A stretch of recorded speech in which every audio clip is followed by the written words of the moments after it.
Bakit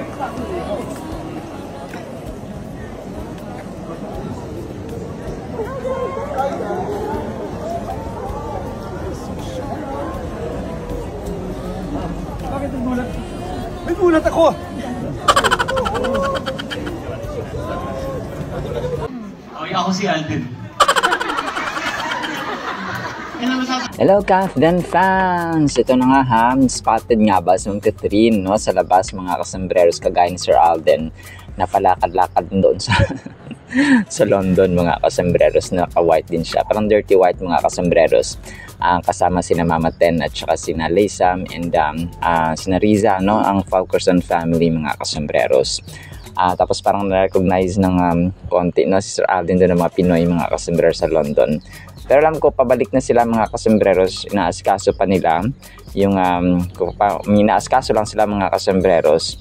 Malalaman din natin yan kung kailan talaga ang kanilang balik dito mga kasembreros sa Pilipinas. Pero alam ko sinusulit din ni Pops Alden ang kanyang family vacation doon mga kasembreros sa London para talagang memorable kasi nga first time din nila, no, na buong pamilya nandun mga kasembreros sa London. So parang normal na palakad-lakad lang yung Pops Alden dito mga kasembreros, no. Tapos itong kay Ma'am Catherine na kung saan niya spotted siya na naka-glasses din, no. Kalain mong timing sila. At saka may mga fans, no, na syempre nagpapa-picture kay Ma'am Catherine. Naka-white siya mga kasembreros, tapos naka-glasses. Pero ito mga kasembreros ay matagal na ito ha. Na-vlog ko na rin ito. Pero na-reserve. Nakita ko kasi may mga nagpo-post kagabi ng mga admin din, no. Pero ito po ay matagal na. Si Ma'am Catherine ngayon tila sobrang tahimik niya, no. Sa bahay lang yata sila mga kasembreros. Si Ma'am Catherine ay nasa bahay lang yata or nasa studio niya kapag may sinushoot mga kasembreros. So maliban na lamang doon sa landers niya na mga lakad, no, kung saan niya kasama niya siya Tatay Cardong Trumpo na ipinag-grocery niya mga kasembreros sa sobrang bait ng yung box office queen. So yun lang, parang yung ano niya pero yun nga, vacation mode sila pareho mga kasembreros. Si Ma'am Catherine hindi lang talaga yung sa Dubai niya wala tayong confirmation doon. So hindi ko mag-guarantee na yun po ay totoo mga kasembreros ha. And then ito, so next item tayo mga kasembreros. Ito pa yung mga kuha ni Sir Alden mga kasembreros at saka ng ibang mga Facebook page mga kasembreros na pinost nga si Sir Alden dun sa kanyang performance na nagpe-perform siya mga kasembreros na kumakanta tapos malapit sa mga fans, no. Isa dito may roses pa, no. Sana ibigay niya na ito kay Ma'am Catherine. Malayo ni Ma'am Catherine, no. So yun, tapos yung gumagala-gala siya, no? Tapos mga solo pictures mga kasembreros, no. Tapos naka-glasses ang inyong Pops Alden.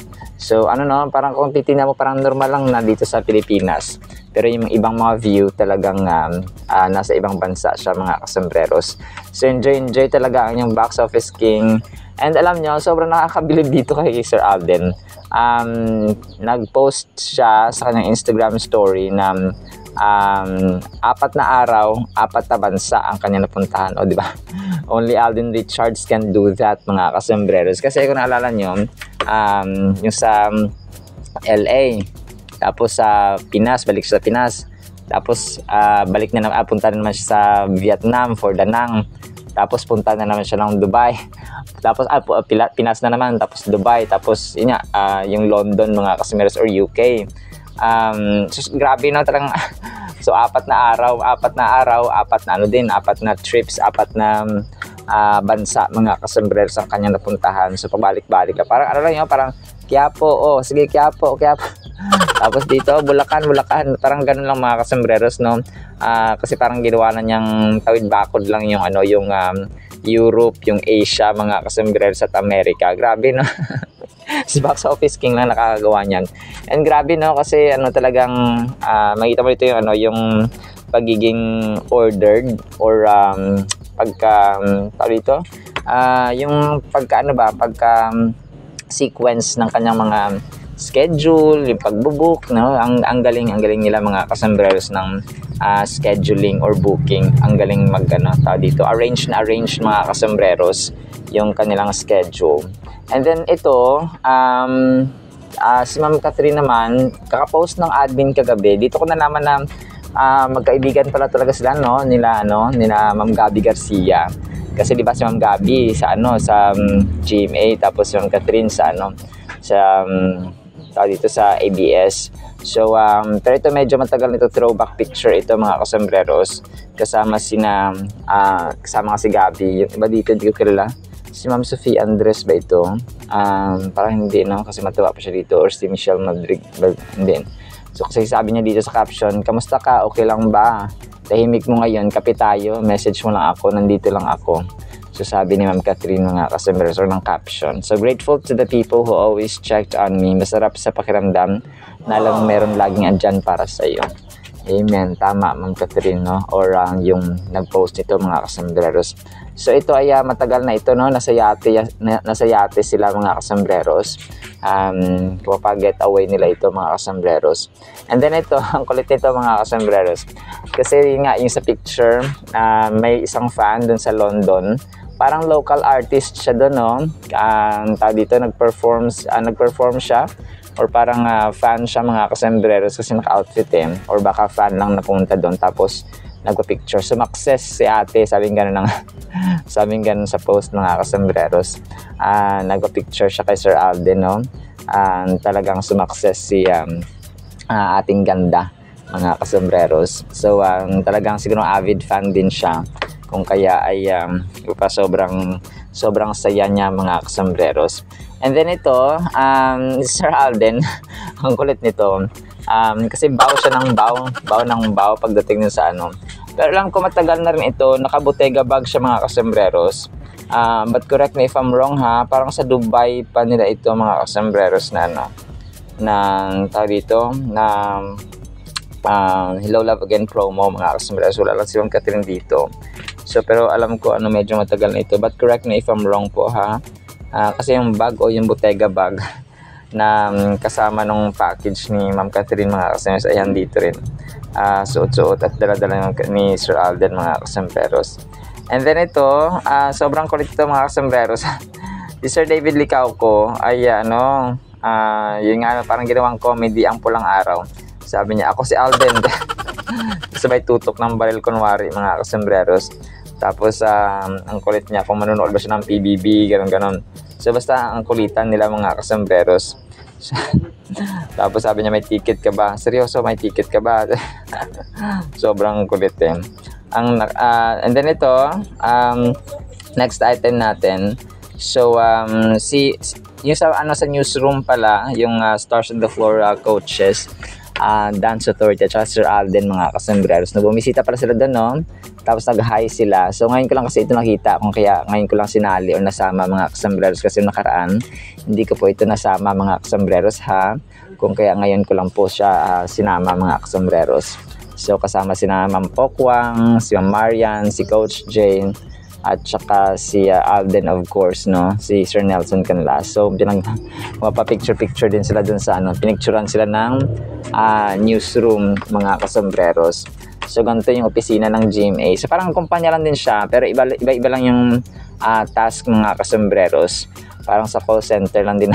Pero syempre walang mga calls mga kasambreros. May mga editors, may researchers, and so on mga kasambreros. Alright, so yan lang actually sa ating Catherine items mga kasambreros ha. Sana po ay pangyan po natin ang Word of God. And ngayon is July 8, no, 2025. Ngayon po ay Tuesday mga kasambreros. So sana po ay pangyan po natin ang Word of God. At para po sa ating Word of God ay sobrang ganda po nito. Ang title, Listen. Proverbs 8 verse 8. Listen, for I will speak of excellent things, and from the opening of my lips will come right things. Ito mga kasambreros, unang-una sa lahat, hindi po ito yung kanta ni Beyonce na Listen. So hindi po ito mga kasambreros, pinapatawa ko lang po kayo. Ang nagsasalita dito ay si King Solomon, pero metaphorically speaking ay pinipersonify niya, no? Parang ginagawa niyang tao yung wisdom. Okay? Sabi ng wisdom dito, makinig kayo, listen, kasi magsasalita ako ng mga kamangha-mangha outstanding na mga bagay at yung magmumula sa aking mga labi or bibig or bunganga ay ang mga tamang mga bagay. So ibig sabihin, invitation dito mga kasembreros na kapag nagsasalita ang taong matalino, ang Biblia, no, pinakauna sa lahat mga kasembreros ang Diyos, ay makinig tayo kasi mga tama at saka mga excellent things ang kanyang sasabihin. Napakaganda ng Proverbs na ito mga kasembreros kasi ginagawa nilang buhay ang wisdom. So nagsasalita siya, tumatawag siya sa mga palengke, tumatawag siya sa mga pinto ng mga tao, kumakatok siya. Parang ano daw ang wisdom dito ay kumakatok sa puso ng mga tao, nasa lansangan, parang naghahanap siya ba ng taong kanyang pwedeng tirhan, ng kanyang pwedeng gawing tahanan mga kasembreros. Pero bihira, no? Kung pa 1 in a million mga kasembreros ang gusto magkaroon ng kaalaman, na magkaroon ng wisdom mga kasembreros. So ito yung Proverbs nito, yung specifically yung verse na ito ay nakafocus, no, sa significance or value ng righteous words ng isang taong matalino at saka ng wisdom in particular mga kasembreros. So kung isipin natin yung words ng ating mga salita, words ng ating mga bunganga mga kasembreros, sa righteousness, no, we can understand na nagre-reflect ito sa ating character, sa ating intention behind what we say. Kaya ano yung sasabi natin? Ano yung ating mini-mean? Ano yung ating intention? Yung purpose ba? Righteousness here means doing what is right and adhering to God's moral standards. So, yung mabuti, okay yun mga kasembreros. Yung mabait, yes, ito yung pinagkaiba pala ng mabait sa mabuti. Ang mabait ay pwede ka naman mabait sa harapan ng iyong mga kaibigan kahit na mali yung ginagawa ninyo. Okay? Pero ang mabuti, ito yung paggawa mo ng tama kahit na ito yung paggawa mo ng tama kahit na walang gumagawa, yung kahit na kontrahin ka ba ng ibang tao mga kasembreros. So ang kabutihan is something na heavenly mga kasembreros, mas mataas na level ng kabaitan. So kagaya ng joy, no, ito yung mas mataas na level ng happiness mga kasembreros. So kasi minsan nagugulan tayo na mabait siya, mabuti. So pwede kang tawaging mabait ng mga tropa-tropa mo, ng mga kaibigan mo, pero mali na pala yung ginagawa ninyo kasi nga nakikiayon ka dun sa kanila and you belong to that particular group or to that certain society mga kasembreros. So you can be mabait pero gumagawa ng immorality. Pwede ka maging mabait pero gumagawa ka ng mga maling bagay mga kasembreros. So parang gano'n lang siya. Pero pag mabuti ka, you are doing what is right, no? Kahit na hindi ka kahit na walang gumagawa or kahit na sinasaway ka ng mga tao. So parang radical din siya mga kasembreros. Right what is right and wrong what is wrong. Ganon. Wisdom is often personified in the book of Proverbs. So sabi nga kanina, pinipersonify siya mga kasembreros. And in this instance, it highlights that all the words spoken in wisdom are honest and just. So yun, yung kabutihan ay parang katapatan siya mga kasembreros. You are honest and you are just. This sets a powerful example for us. In a world where words can be easily twisted, manipulated, and misinterpreted, we are reminded to strive for honesty and sincerity in our conversations. The phrase, "there is nothing forward or perverse in them," emphasizes that wisdom speaks truthfully and strives to communicate in a way that is godly and beneficial. So, sa ibang version kasi gano'n, no?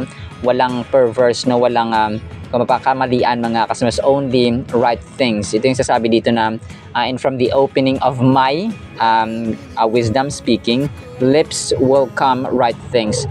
So ang hindi naman ibig sabihin na yung wisdom is muna parang may lalabas na bibig dyan, no?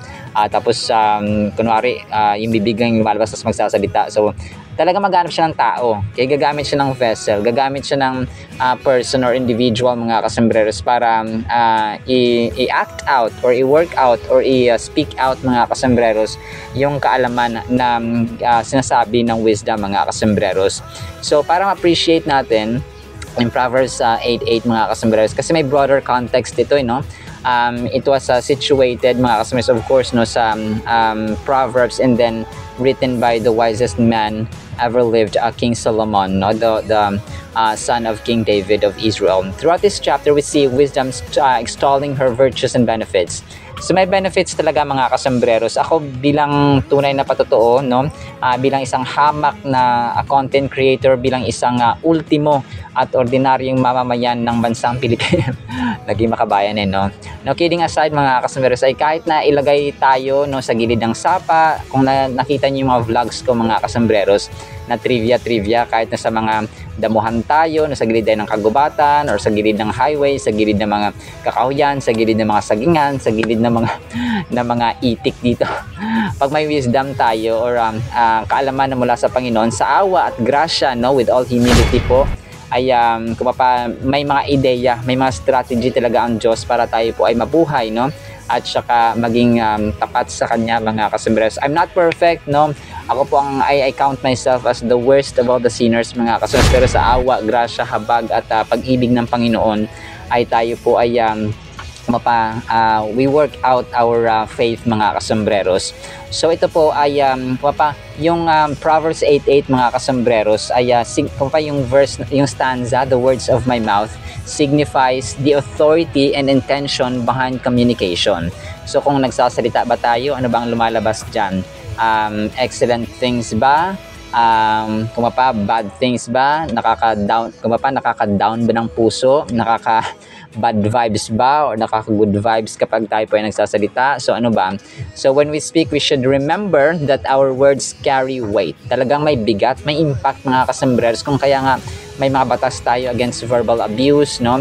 Yung mga slander, mga kasambreros, na mga actions or activities against other people na nakakasama at nakakasira na ng puri ng ibang tao ay pwedeng kasuhan, mga kasambreros. They can impact those around us positively or negatively. So yun nga, sabi ko, mga kasambreros, nasa positive pa na side or nasa negative na side, mga kasambreros. At yung expression dito sa verse natin, nasasabi na in righteousness, ay nag-highlight ng principle, no, na ang mga salita should not only aim for truthfulness but also reflect our integrity and character. So yung isa sa mga din dito na narinig ko kay Sir Alden, hindi ka maaalala ng tao kasi after 20 years, no, after 25 years, talagang mag-iiba ang takbo ng mundo, mga kasambreros. Let's say yung syempre yung mga edad natin, no, talagang magbabago, mag-iba ng perspective natin sa buhay, marami na ang mangyayari. So parang babalikan mo 2 years lang yung 20 years, no. Talagang literal, mga kasambreros, ito, no, there's somehow that nostalgic na impact or nadala, mga kasambreros, yung pag lumingon tayo sa pag inaalala natin yung nakaraan. Talagang nostalgic yan, mga kasambreros. May mga masasayang moments, yes, but mostly talaga ay nostalgic, no. Lalo na kapag sinabi nga mga 90s na mga kabataan at saka panahon, mga kasambreros, iba talaga yung impact ng 80s at saka 90s sa atin, mga kasambreros. So ito, no, yung sasabi dito na righteousness, na yung character natin, sabi ni Sir Alden, no, going back dun sa kwento, hindi ka maalala ng tao kung gaano ka kasikat, no, gaano ka famous, gaano kayaman. Maalala ka nila the way you treated them, no, kung paano mo sila tinrato. So character really matters above all wealth, above fame, above your influence or your power, your authority, mga kasambreros. Kasi touching people's lives, hindi lamang yung nangyayari sa mga public servants, sa mga most influential and powerful people sa society, sa mga individual groups natin, sa family, talagang lalo na sa family, sa trabaho, no, talagang doon nangyayari yung, kumaga pa, yung mga moments na yung character mo ay nalalaman nila at natetest, mga kasambreros. So kung ako, ikaw, no, kung sa part ng Panginoon, tayo po ay dapat na maging mabuti at saka maging tama, mga kasambreros ba, no? Although sa panahon talaga ngayon, kapag ikaw ay gumagawa ng tama, talagang sisiraan ka pa rin. Pero mas mabuti nang siraan ka sa ginagawa mong tama kaysa sa aawayin ka sa ginagawa mong mali, di ba? So may point, mga kasambreros, yung ganon. So as final thoughts po natin, ang Proverbs 8:8 po ay nagsiserve sa atin ng napakagandang reminder ng connection between wisdom, righteousness, and yung mga words na ating sinasalita, mga kasambreros. And sa pang-araw-araw nating pamumuhay. Let's embrace, no, talaga yung wisdom at saka yung book ng Proverbs. Talagang basahin po natin mga customers kasi nag-o-offer ito, no, yung wisdom kumakatok na, tumatawag na sa atin. So tayo na lang po ang inaantay na mag-commit at saka maglaan ng panahon talaga para po ay basahin at pag-aralan mga kasembrers ang salita ng Panginoon, specifically dito nga sa Proverbs mga kasembrers.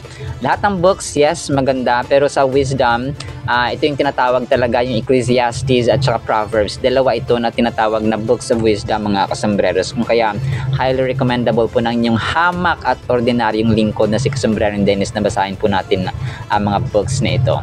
Alright, so yun lamang po in the meantime ha. Nawa po ipagpalain po tayo ng pag-ibig, pananampalataya, pag-asa, wisdom and righteousness, integrity and honesty na nagmumula sa ating Panginoong Diyos. In Jesus' mighty name we pray, amen and amen. See you sa next segment mga solas and paalam po. I love you.